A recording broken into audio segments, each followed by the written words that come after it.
Hello my YouTube friends, welcome to this exciting lesson. In this lesson, I just want to teach you some techniques that you can use to make sure that Rebar modeling of continuous beams is 10 times faster than you have been doing it. Now what I'm going to show you, I've never seen it on YouTube and I've never explained it on this channel. So don't skip this lesson, watch from start to finish. And at the end of it, if you like what I'm doing, make sure that you subscribe to my channel. Turn on the bell notification and also like my videos. All right. Now, before I proceed, I just want also to encourage you to check my website, skillmaxacademy.com, where I have detailed courses in Revit structure, architecture, and robot structural analysis. Let's proceed in this lesson. The first tip that I want to show you, and before I do that, let me just, close some of these details here because you have to see how I do it, including all these sections, so that I just explain from start to finish step by step. So I just want to delete this section so that you can follow me. Some of you may not know how to cut a section. It's not everyone, but obviously there could be one or two. All right, so I'll go back here and you notice that if I just pick on this beam, this is a long piece of a beam. It's not split on the columns. And if you remember, for those who've been following me on this channel, I usually split between the columns. Okay, so I'll model one beam with NCA, the other one just like that. Now you have to do the way I've been doing it if you want to create a model for analysis and design. All right, because that way you are not going to have warnings or errors, especially in a software like robot structural analysis. But if you are creating a model for the sake of maybe drafting or production of construction documents, then you can follow this technique, all right, so that you can even be much faster in Revit when it comes to Rebar modeling on beams.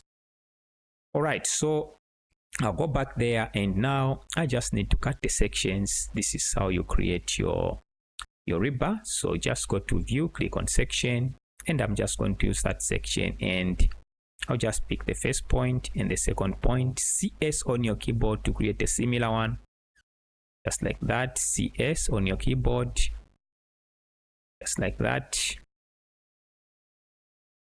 and CS, so that we can also create a horizontal one, maybe from this point to that point. And now just remove, reduce the extents, just like that. Right, now we'll start by adding the stirrups here by opening this one. Then I'll select on the, that box there, it's a crop region. Then I'll just select on this one, or if I want, I can have it shaded. Okay, and change the scale if I want, maybe 1 to 20. Then select on this beam and click on a Rebar. These are the steps. Then click on OK. Each time you try to place Rebar for the first time, you're going to be presented with this. Just click on OK. Now I'll go to the properties and make sure that you pick the bar that you want to use. I want R8. Okay, perfect. Now come here and pick the shape code. You can switch this on and off from there. If you know the number, you can pick it from here, but I like it visually because I can now choose the one that I want. For example, I want shape code 60. Now try to move in here. You see that it's wrong. It's not supposed to be placed like that. The orientation is not correct. So you need to come up here and click on placement and make sure that it's parallel to a plane. Move in, you see that it's like that. Now counter check the placement orientation, placement methods. Sorry, if I click there, make sure that you are on expand to host, as you can see from here. The other thing that you need to counter check, of course, is the Rebar set, which is the layout rule. Of course, for a stirrup, I want maximum spacing and I want maybe 200 millimeters as my spacing. Then I can just move inside, that is applied. If I just do that, see that it's correct and I can place it. Now as you move that, you see that the hooks will be placed in a certain position depending on how you move it. I'm going to have it there and just click. Now you are seeing this one as single lines. I can just change from there to fine level of detail, and you see that you have it like that. Now if I just go to 3D, you see that it's just placed here because that is the section that we opened. I can go back there and just repeat the same steps. If I want, I can copy, but I just want to repeat the same steps here. Now the settings have already been saved, so it's just a matter of clicking on Rebar and just move in your cursor there. Just click there, escape once, go to the next one, open it.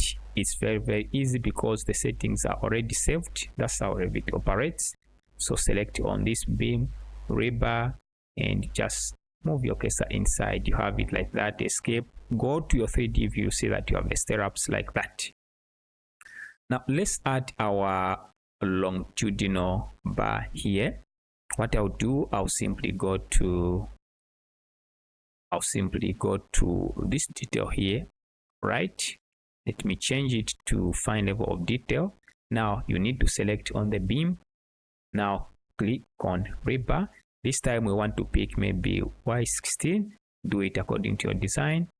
And now change from here. Maybe you want a straight bar, this one here. Now you need to come here. I'm still going to use expand to host. That is okay. Then I'll go to placement. If I just move here, it's wrong. I just need to go to placement and change to perpendicular. Okay, then it's correct. Now I need to go to layout rule and change to fixed number, and I want 3 bars so that as I move there, you can see that I have the bars. Right, so I'll just roughly place it there and move down and roughly place it somewhere there and escape. Okay, now I can select this, and there are small arrows there. You can just drag it, make sure that it's inside. You can also drag this one to make sure that it's inside. You can do the same on top there, or I could have just created one on top and mirrored, but it's okay. I can proceed in this manner.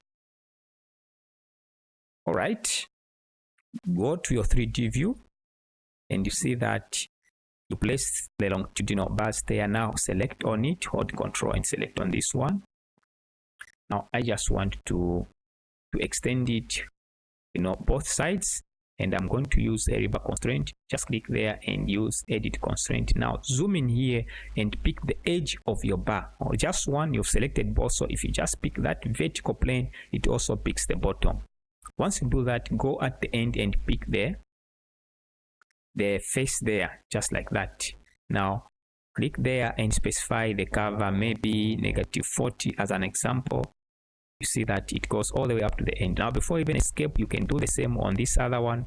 Pick the vertical one for the bar, the vertical plane, and now pick the column. I need to make sure that I pick the correct one. So this is the column. Pick that one. Then I can type in -40. Click, you see that it's right there. Then click on finish. All right. Now if I go this side, I can just counter check. You notice that it's okay.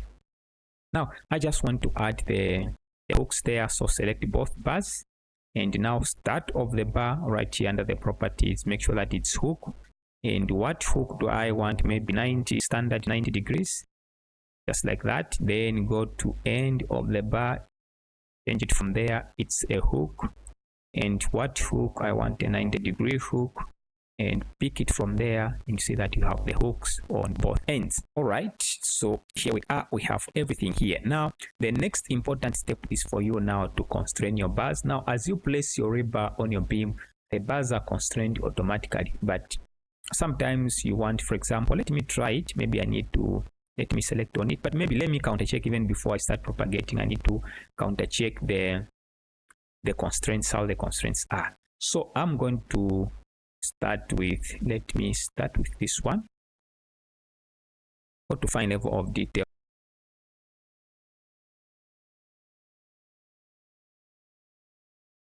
So I have these 3. So I'm just going to counter check the constraints in each and every section there. Shaded. This one also shaded. Okay, because these are different segments, so I just need to counter check. Right, so I can select this one here, then click on edge constraints, and I can pick the vertical one and the center there to make sure that it's like that. Then I can also pick this one and the center to make sure that it's like that, it's touching there. I think I'm okay with what I have. I can click on finish. You can also select the bars in section, edit constraints, pick the vertical line there, then pick the center. You can see that it's just supposed to touch because you can see the arrows. If I click here, it will go to the center, but I just want it to touch like that. I can move it outward if I want, but I'm okay. Then I'll select this one, pick the center, and it's 0, meaning that it's touching there. This is okay, and click on finish. All right, if I want, I can also do the same for the next one. Now this is self-explanatory. Okay, so let me do even for this one. I think it's fine. I can just quickly pick this one and that one, this one and that one, finish. Okay, but I know if you just do it on one, because the longitudinal bar, it goes all the way through, but we just want to make sure that everything is intact, because on the first beam you have to counter check all these. Once you start propagating, you are going to be very, very fast. Okay, and you still be copying from the same beam, so it's better spend some few seconds or a minute to ensure that this is counter checked. But all these are propagated automatically. Okay, I mean constrained automatically, but I just want to counter check. Finish. All right, so here we are. Now if I go back to the section, let me go to level 2. Let me open the longitudinal section, the elevation. This is what we have. I can change this one to fine level of detail. I can also now, make sure that I constrain the stirrups in elevation. Now, if I just select this one and that one, let me just constrain it to the cover instead of that, cover. I just want to constrain it to the actual cover there than that offset. So edit constraint. I'll pick this one. See that it's picking this, but I can switch it. If you see the continuous line is picking the face, if I just click there, the dotted lines, then it picks the cover. So this is what I want, and make sure that it's 0 there so that it snaps right there, and click on finish. I'll go at the end here and do the same. Pick the edge. You can see that it's picking that one. Switch it and put a 0 there. Click outside and click on finish. Perfect. Now let me also constrain the faces here. If I just pick on this stirrup, okay, this one, edit constraints. I just want to first of all to pick the face of the column. Then here I just want to have 50 millimeters. Then I can switch it to the cover. All right, finish. Then go the other side. Then pick the face and the center. Pick the face until you see that symbol there, then switch it. This is perfect, and click on finish. And I have to do this for this one here also, to just make sure that I have a template for propagating. All right, so you have to do it right so that now, no matter how big your model is, you can always propagate from this one. Okay, so 50 and switch it. Okay, then finish. Have it here. Also do the same on this one. Or this one here. Pick that one, the face, until you see this symbol, then switch it. Oh, now before I do that, switch once again. Make sure that it's 50. Then you can now switch. Okay, and finish. Okay, then I'll select this one. Edit there, pick the face, pick the center. I think it's okay. Then 50. Then switch it. Okay. Actually, these bars automatically are constrained to that, to the face, but I don't want it to sit, to flash with the face of the column. I just want it to be at a distance, at an offset. Right, so 50. Okay, then switch, pick the cover and finish. Now, did I miss this one? I think there was something that I need to check here. Let's hope I didn't miss it. Okay. Yeah, this is fine. Okay. Now let me also check this bar on top. I can select on it. Edit constraint. Maybe you can just pick the center like that. this constraint on top there, I can finish, select this one, just making sure that on all the sides I'm able to, I can pick that one, and I think it's okay. I can, you know, switch it from here, but that is fine. I'll just constrain it like that. Okay, now let me go to my 3D view, and we are going to test it to see how it's you know, how it's constraining.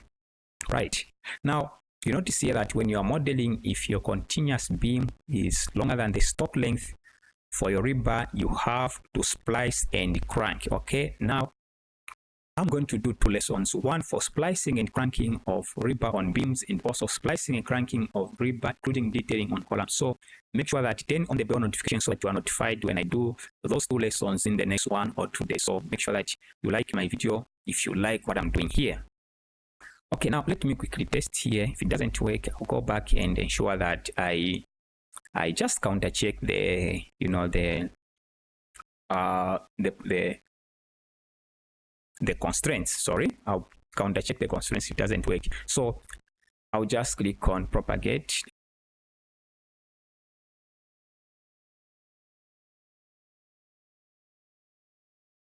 Let me just test it on this one. Okay, I think it's almost, I'm almost there, but I just need to fix this one. You can see that everything is inside. Okay, so I just need to go back and, you know, check the constraints even this side, but I will not show you that so that the video is not too long. I'll just do it in the background, and I'll be back right here to continue with propagation. So here we are. What I just did, I just went back to ensure that I just counter check exactly what I just did. Just make sure what I noticed is that I missed the constraint right here. So I'll fix that one. Now if I come here, I'll just pick this one. Let's try it once again. I'll select on it. I'll start with this one. Okay, let me counter check. Are we okay? I think this is perfect. What you are just seeing here is the additional stirrup. You notice that this one has 3 spans, this one has 2, and remember the stirrups were modeled on each span, so it has just that extra one which I have to remove. But as you can see, everything is okay inside, you know, in any direction. This one is this direction, the other one is that direction with 2 spans, meanwhile this one is 3, and the longitudinal bars are fitting perfect. You can see that even for this one, there's just that extra one which I have to remove. Let me test it on this one, which is just a single span. Exactly, it's right there. We just have that extra one because this is 1 span, this is 3. So I just need to delete this one and that one, and I can continue and until I finish. So you can see that it's just now clicking for this one, which is exactly like this one. It's not even a problem. I can even close my eyes and pick those, and I can continue picking whatever I want. Then just click on finish. Now I just need to come here, as I said, just delete this one. This is very, very fast because you already have it like that. Delete that one. Okay, for this one where we have just a single span, you see that it's constrained on the face the way we, you know, constrained it. So this is faster because I can just make sure that I work on one beam and simply just start propagating. And for example, if I just want to change maybe the rebar there, maybe it's 2 or maybe the size is different, I can easily work on that, and that is very, very fast for you. So with this technique, you are going to be very, very fast as you model your rebar. I'm just trying to clean up the extra. Okay, alternatively, if you want for each set, this is for example beam 1, you create one, you apply, but you don't have to be modeling again, because once you work on this one with the correct constraints and everything, then you can propagate it anywhere and simply change what you want. For example, if I want 2 bars for this one, I can select on it, maybe instead of 3 there are 2, just like that. Also select on this one. Okay, just like that. Now you can even propagate this one to another one. Of course, maybe if it misbehaves a bit, you can easily fix it. Otherwise, you know everything that you're supposed to do. Okay, so you see that I've just changed and There is no issue whatsoever. This is now exactly fitting because I changed this one to 2 bars at the top and 2 bars at the bottom when it's there, and I can now, you know, continue, you know, maybe I also, this is the same one, you can see that it fits nicely. This is another one, it fits nicely. So as I've said, you can just work on one beam and now start propagating. So the most important thing is to just master the techniques that I've shown you. One long beam,